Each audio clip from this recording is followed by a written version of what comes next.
Now for the flower, I haven't tied this balloon yet. You're going to pump a balloon all the way full. I haven't let any air of this out yet. I'm going to grab about 6 inches from the end and just kind of roll it a little in my fingers.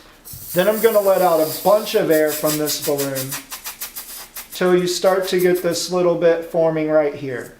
Then what you're going to do is tie this end to end. So your balloon should be really soft. I tie the first tie over my shoe. I usually stick a finger in there and then tie this again, which is kind of tricky. But all that I care about is that you tie the end to the end. Then what I do is see how this has more air than this side. You don't want that in there anymore. Usually squeeze this so that the air is nice and even in this balloon. So you have a balloon that you've tied end to end. It's nice and round. The air is evenly distributed. And I take one end and pull it so that you're twisting this thing in half. Pinch the halfway point and then just twist half of it.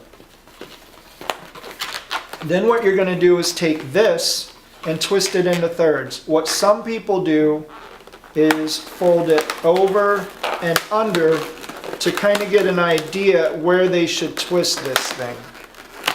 So you twist one part of it and then make sure this doesn't come untwisted, and then when you twist the other part, you should be somewhere close to thirds. If you're not, then you're going to have to make some adjustments. And when you fold it over, you can check and see how close you are. That's pretty good. Once you get this, you're going to grab through the end of it, so it's like you're making a Pac-Man. Then I'm going to use my hand and smash it against my hand to grab all the way through this, just like you do with a butterfly. Rotate my hand away, grab the other side. You don't want to grab from the end because it's harder to keep everything in place. I grab in the middle and I twist this thing one full time around. I twist it one full time by actually twisting it halfway, then I restart and twist it the other half. Some people just twist it all the way. I stop in the middle just to keep everything in order. This is the first part of the flower. The second part of the flower is going to be the stem. The stem you can have about a ½ inch to an inch. It doesn't really matter. You're not going to do a lot with this. I come to the end and make a good 1½ to 2 inch bubble that you're going to pinch twist at the beginning. And I usually will hold this nozzle just until we get to this point. Where that is twisted, if you stick it into the center, hold this and pull this through. If any of these leaves are really tight, any of the petals, then stay away from them.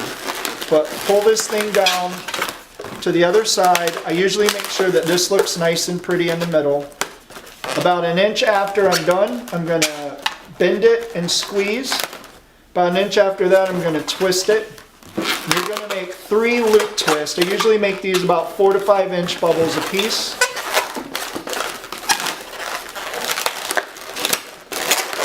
When I'm done with these, I put my thumb on top of each leaf and curl it up over my thumb just to give it a little bit more of a realistic look and a little more flair. Then what I do with the stem is you can either roll it over your fingers so it's curly, or you can just bend it over your hand. Whatever you do, you want it to be not straight, basically. So this is your flower.